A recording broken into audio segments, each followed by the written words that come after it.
What's going on, guys? Welcome back to Gotti's Garage. In this video I'm going to show you exactly how to make some in-dash gauge pods. But right now we just got the coolant temperature gauge and the boost gauge. We will have an oil pressure gauge and an AFR gauge down here, while still keeping my little information center right here. If you guys aren't familiar with my channel, this is my 1989 Merkur XR4 Ti. And we're doing some little custom stuff right here today, so stay tuned, and I hope you guys enjoy this video. Hit that subscribe button, also give this video a thumbs up, that greatly helps my channel, and check out www.gottisgarage1.com. Alright guys, on my dirty garage floor, here's the ABS sheet of plastic that I bought from Amazon. I'll put the link in the description below. But on the back here, I just put some painter's tape down, and I kind of drew like an outline using the edges so I didn't waste any material.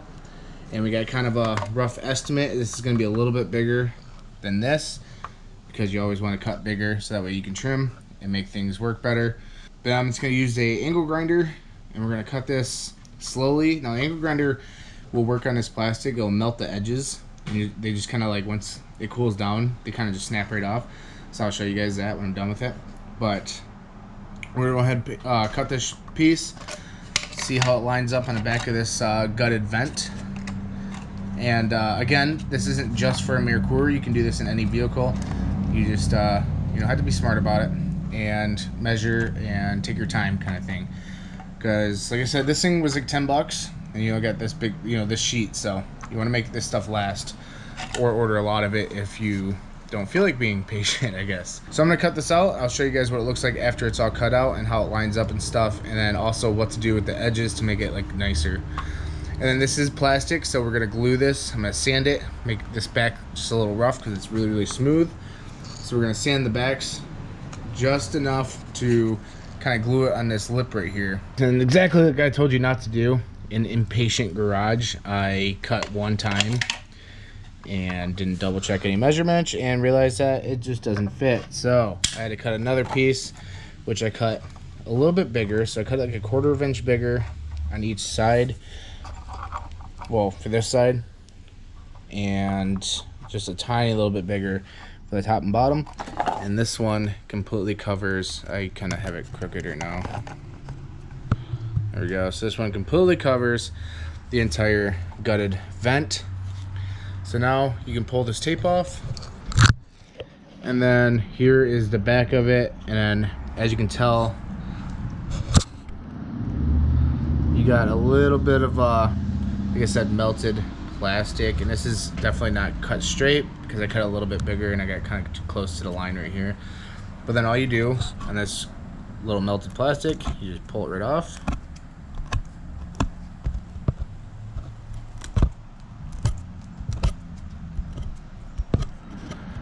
And then you have some nice edges that fit perfectly on here. Like, it's gonna be a little bit bigger, but you gotta think this clips into the dash, so this is gonna be your biggest side. So you don't want to match it up with this. You want to match it up with this, and if it overhangs a little bit, that is okay, because that gives you a little bit more room to glue on. Now we're going to figure out the center of this and where we need to cut our hole. So I cleaned the surface up so it sits pretty much flat as best as I could probably get it. I mean, I could probably get it better, but I'm using some Loctite liquid super glue. It bonds plastic and everything like that. And I'm just gonna go along the whole side, every corner in this, and put glue, super glue on there. And then we're just gonna stick this on there for, as even as I can get it. Push down, let it harden for a second, and then if you have to, we could trim edges up after it's already set there and glued. So I'm gonna go ahead and do that really quick. So I have my angle grinder sitting on top of it to put weight down while it dries. It already dried, but I went around the whole side again with more.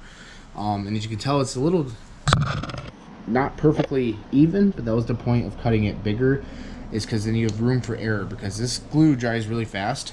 So pretty much as soon as I started gluing the back of this, whatever, it's already starting to get tacky and dry and stuff. So I had to hurry up.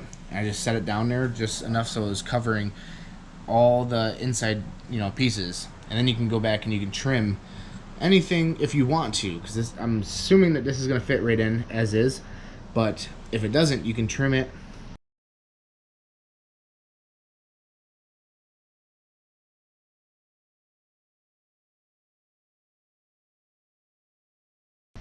to go exactly how you want it to go. But we're gonna let this glue dry, and then while we do that, I could talk to you about the hole saw you're going to need. So I picked up this one on Amazon, and I can put the link in the description below as well. This is a 52 millimeter or 2 inch by 1/16 hole saw. And most of your gauges, at least with glow shift, they're all going to be 52 millimeter.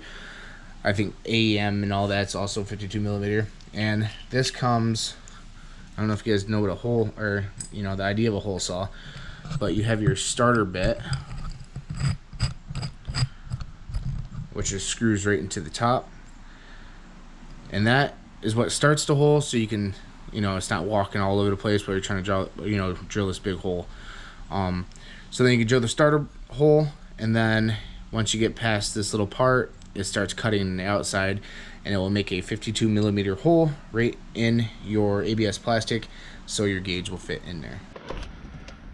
Alright guys, so we have this one in that gets rid of that clock, and we have this one in that has the holes drilled in there. This one I messed up a little bit because you see there's runs right here, so in the future, or if you guys decide to do this, I would suggest using a gel like glue instead of liquid, because yeah, it just ran out. Other than that, it looks pretty okay. It looks pretty good. This one looks way better, but I'm gonna try taking, well, I'm not gonna try, I'm gonna take these gauges out, put them in here, and then before we end this video, I'm gonna get everything all hooked up and light, you know, have it light up and stuff like that, so you guys can see the outcome of it. But I think it looks pretty decent. All right, we got both gauges in, and you know, that's kind of how they look like from the passenger side. Obviously the GoPro is going to make it look a little smaller, but I think it looks pretty good. So now all we gotta do is hook up the wiring, wire everything back up, because now we got a wiring mess, and we'll be able to turn these on, see how they, you know, how they look. And then when I get my two other gauges, the oil pressure gauge and the AFR gauge, those are going to go right there. And I think that's going to look way cleaner than anything up on the dash. And there we go. We have the gauges all in and wired up.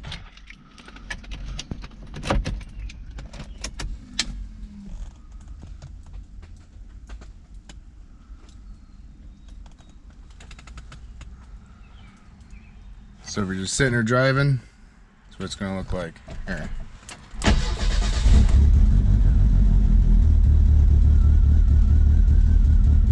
Oh, we don't have boost right now. Okay.